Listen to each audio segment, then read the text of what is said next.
पाकुड़ में एक्यूपंक्चर पद्धति से स्पाइनल मेनिंजियोमा बीमारी से पीड़ित महिला का इलाज चर्चा का विषय बना हुआ है।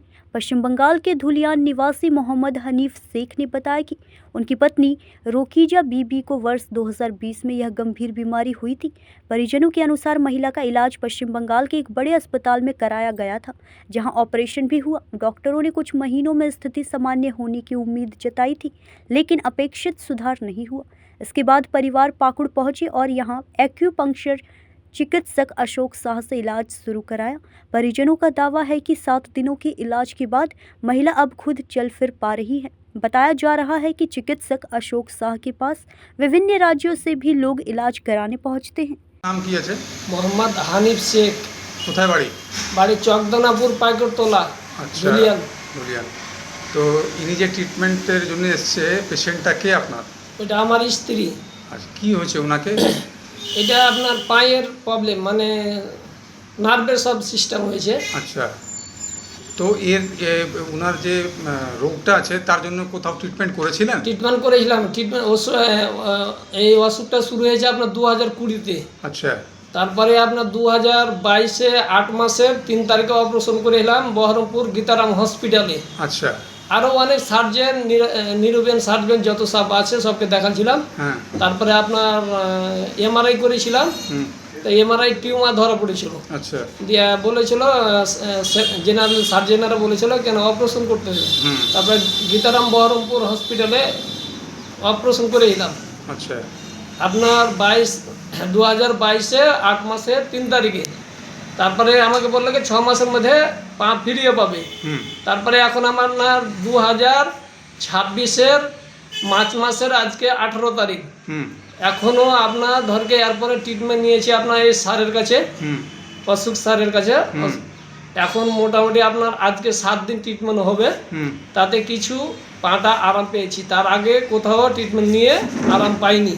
আচ্ছা, বহরমপুরে যে আপনি যে অপারেশন করালেন, তো ওর কোনো লাভ হলো না? না, কিছু লাভ হয়নি। আচ্ছা, তো এখানে কবে এলেন? এখানে আপনার এসেছি আপনার আজকে 7 দিন হবে ট্রিটমেন্ট। আচ্ছা, 7 দিন। হ্যাঁ। আচ্ছা, তো ওই ট্রিটমেন্টে আপনার মানে প্রোগ্রেস কিছু দেখা হচ্ছে আপনার? হ্যাঁ, দেখা হচ্ছে, অনেক আরাম হয়েছে, নিজে নিজে চলাফেরা করতে পারছে, বাথরুম যেতে পারছে। আচ্ছা, বা হয়তো বাড়ির আগ্নেয় চলাফেরা করতে পারছে। আচ্ছা, আগে সেটা হতো না? আগে সেটা হচ্ছে না, লোক দ্বারাই পেচ্ছাপ পায়খানা যাবতীয় যা করতে হয় সব মানুষের সাহায্যে। अच्छा अच्छा, ওনার নাম কি, পেশেন্টের নাম? रोकीजा बीबी। रुकजा बीबी। जी ठीक। आपके पास जो ये धुलियान पाइकपाड़ा से जो पेशेंट आई हैं, तो इनका कौन सा क्या मतलब कौन सी बीमारी से ग्रस्त है ये? एक्चुअल क्या होता है, ये स्पाइनल में जो मेनिंजियोमा इसको बोला जाता है, ठीक है ना। और ये धीरे धीरे एक छोटा सा ट्यूमर जैसा बनता है और हमारा स्पाइनल को ऑब्स्ट्रक्शन क्रिएट करता है। अब सेंट्रल नर्वस सिस्टम से लोअर एक्सट्रीमिटी के अंदर जो इम्पल्सन जाता है, वो ऑब्स्ट्रक्शन होने के कारण लोअर एक्सट्रीमिटी आपका सही ढंग से काम नहीं करता है। अब दूसरा बात है, जो मॉडर्न मेडिकल साइंस में जो सर्जरी होता है, वो बिल्कुल सर्जरी करना चाहिए। अगर वो मेनिंजियोमा को नहीं हटाते हैं तो किसी तरह से वो ऑब्स्ट्रक्शन को रिमूव करना संभव नहीं है।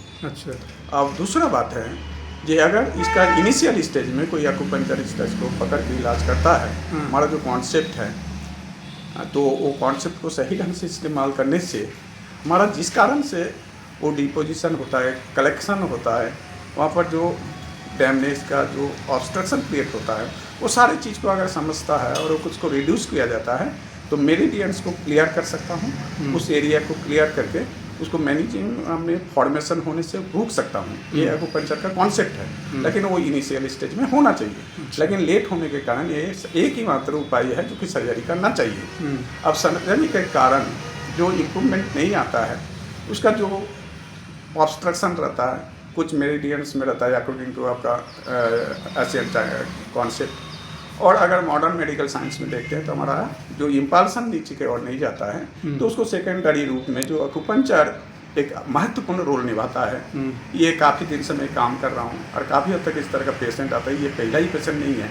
और निश्चित रूप से इसमें आपका कुछ पेशेंट 60%, कुछ पेशेंट 70%, कुछ 80% भी रिकवर कराया जाता है। लेकिन एक सर्जरी और अकुपंचर अगर कॉम्बिनेशन करके इलाज किया जाए तो निश्चित रूप से इस तरह का पेशेंट को काफ़ी बेनिफिट पहुंचेगा। जैसे इनके परिजन से बात हुई तो उन्होंने कहा कि इनको 2020 में लगभग शायद इन्होंने ऑपरेशन भी किया था, लेकिन ऑपरेशन के बाद वैसा कोई जो उनका एक रोग का जो बीमारी का जो दूर होना था वो ऐसा हुआ नहीं। हाँ, इसमें मैं कहना चाहूँगा कि अभी भी अकुपंचर बहुत हद तक अवेयरनेस का कमी है। ये डॉक्टर में भी है, सोसाइटी में भी है। अकुपंचर का कॉन्सेप्ट को हम लोग सही ढंग से नहीं जानता हूँ, और जिन लोग अकुपंचर करता है वो इसको समझता है, तो निश्चित रूप से इसका पॉपुलैरिटी नहीं होने के कारण ये डॉक्टर भी सही ढंग से नहीं जानता है, तो ये आपका वो पेशेंट को वो अकुपंचरिस्ट के पास भेजा नहीं जाता है। अच्छा, अगर अकुपंचरिस्ट के पास पोस्ट ऑपरेटिव केस को भी हैंडलिंग करने के लिए ये अवेयरनेस समाज में जागृत हो जाए तो निश्चित रूप से आपको भी डॉक्टर भी समझेगा, वो आपको ये डॉक्टर ट्रीटमेंट के लिए आपको एडवाइस भी देगा। तो निश्चित रूप से पोस्ट ऑपरेट के बाद अगर अकुपंचर ट्रीटमेंट इस तरह का मैनेजमेंट को केयर करता है तो बेहतर से बेहतर रिजल्ट दे सकता है, और हमारा जो पब्लिक हेल्थ है वो काफ़ी बेनिफिट ले सकता है। तो ये अब कब से ये यहाँ पे ट्रीटमेंट ले रहे हैं? एक्चुअली इन लोगों को घर जो है ना गंगा पार करके काफ़ी दूर से आता है, और आने में 3 घंटा समय लगता है, और वो आर्थिक रूप से भी उतना संपन्न नहीं है। हाँ। एक्चुअली ये ट्रीटमेंट 10 डेज का टू कंटिन्यू कोर्स है। हाँ। लेकिन इन्होंने 2-3 दिन तक लिया लगातार, कुछ दिन 1 दिन 2 दिन छोड़ के, और अभी बहुत सारा कारण से उन्होंने काफ़ी लंबा समय से आते हैं, और ये हफ्ता में एक बार आने के लिए प्लानिंग किए हैं, और उसमें भी जो बेनिफिट हो रहा है तो मैं भी संतुष्ट है, हमारे पेशेंट पार्टी भी हाँ, संतुष्ट जैसा है। उन्होंने कहा कि आपसे ट्रीटमेंट लेने के बाद एक्यूप्रेशर विधि से तो उनको जो उनका मूवमेंट बंद था अपने से, वो अभी मूवमेंट चल रहा है। जी जी। ठीक, आपका नाम सर? मैं अशोक शाह अकुपंचरिस्ट के रूप में काम करता हूँ, और आगे चल के मैं योगा नेचुरोपैथी के ऊपर में भी काफ़ी कॉन्सेप्ट को इम्प्लीमेंट करने वाला हूँ, लेकिन सभी को सहयोग चाहिए। बिल्कुल, तो मैं बहुत कुछ सोचता हूँ। धन्यवाद। पाकुड़ से सुदीप कुमार त्रिवेदी की रिपोर्ट।